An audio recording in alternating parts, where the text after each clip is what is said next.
We started out with the initial concept of an old turn-of-the-century post office, but we wanted to inject a little bit of fun into it, and so I proposed that the character to own the space be a wizard or a time traveller. From there, the scriptwriters came up with a beautiful piece of work and handed it over to those in the artistic department. Once I was able to draw all the preliminary designs by hand and decide on that, we handed that over to the 3D fabrication department to really bring it to life in digital form on the computer. So I went about looking for visual inspiration for this time period around 1890-1900, particularly starting with old post offices. I found architectural plans showing what they look like on the inside. The architecture of the set took a lot of inspiration from the Art Nouveau movement, very nature-inspired line work, and quite a distinctive colour palette, I believe. So I used a computer program called Rhino to draw up a 3D model of the post office to the scale that it would be made. Using old photos of buildings, we were able to measure up the height of an average person and from there make a model scaled at 1:20 for the interior. Then for the exterior, to keep it from being too large, we used 1:25. Knowing this would go to the laser cutter, I drew it completely in 2D. In hindsight, I really should have drawn it in 3D on the computer because it ended up looking a bit flat. Just my opinion, no, I'm just the computer guy. From there I could take the curves from the model and lay these into a file for laser cutting, put them into an Illustrator vector file and then send them away, and there were two of them actually came out in the end. We had one for 1mm screen board and the rest were for 2mm screen board.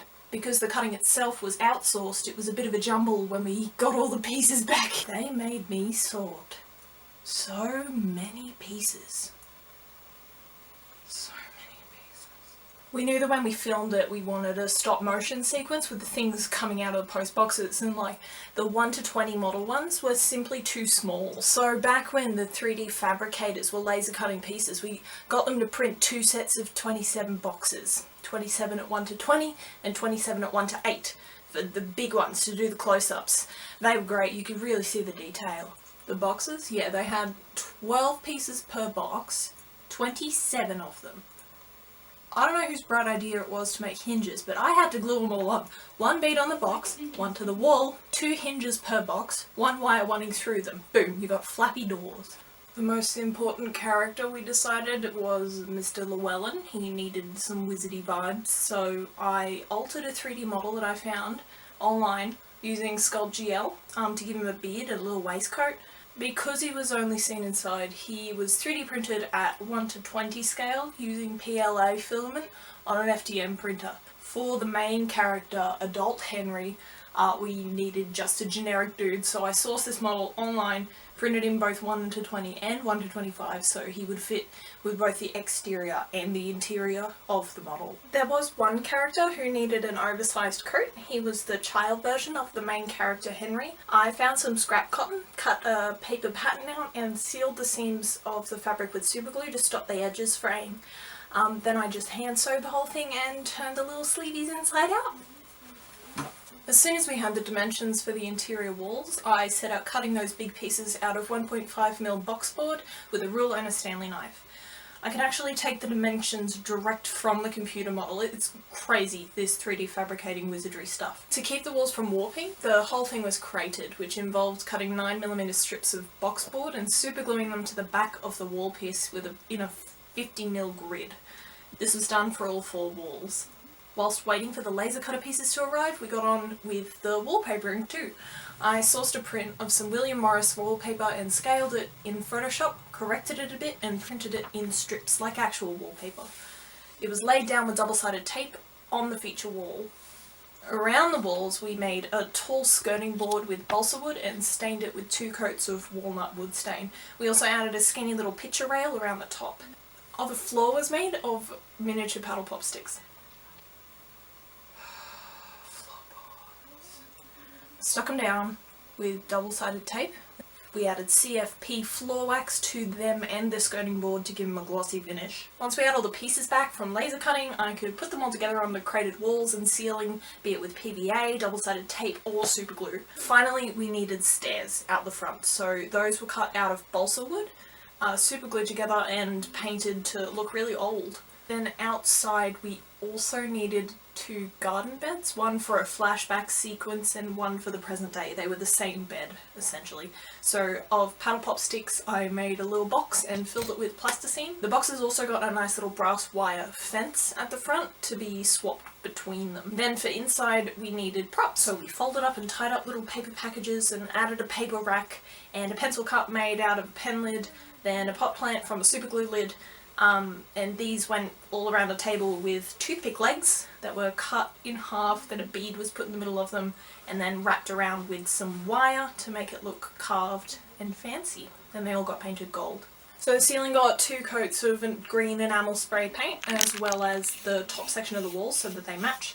Then that met with some off-white butcher's paper, and then the skirting board and the picture rail sort of hid those seams. I used sandpaper to age the floorboard where people would have walked the most, and stuck a cheeky wash of acrylic paints over it. Some of the laser cutter pieces were painted before they got stuck on so that the paint didn't get everywhere. I had a gorgeous gold enamel to use on that. To make the corkboard, I printed a picture of cork and then stuck the frame over it, and then came the papers. We needed paper on the corkboard and also over the front windows to make it look like it had been boarded up. So I found some images online and scaled them in Photoshop. One lot was printed at 1:20 for the interior, and then it was all printed again at 1:25 for the exterior. It got all laid down with PVA and it looked like they'd been stuck on the window for ages. Speaking of the outside needed bricks. And the laser kind of messed up, so I had to lay them by hand. I started with some textured watercolour paper, painted it with like sandstone colours, then cut it into 7mm strips and those into little rectangles. Then row by row I added double-sided tape to the front facade of the building and laid bricks. Laser cut pieces for the front were all painted and then laid down and textured. The window and door had windows of acetate aged with PVA and acrylic paint, and they're made to look all dusty with a sprinkling of dry plaster powder. Some parts were rendered with plaster of Paris, stippled with a brush. Tiles around that curved window were made with PVA mixed with acrylic paint. They looked kind of glossy. One part, and also the table for inside, had a crackle medium. All over the building was aged with charcoal from my fireplace and then dusted with more plaster. Yeah, it was really messy. I think I may have overdone it. Just a little bit. I made a sign for the front of the building in Photoshop real quick, and that was then printed and ruined by the Scenic Textures department with sandpaper and water. My job was to source some stringy little plants from the back garden. I found a really green asparagus vine for the healthy garden bed, and then for the neglected, overgrown garden bed we had like a rotting vine that had disintegrated down to nothing. Then I rubbed dirt into all the plasticine in the bed. That was my only job. Can I go back to the dirt now?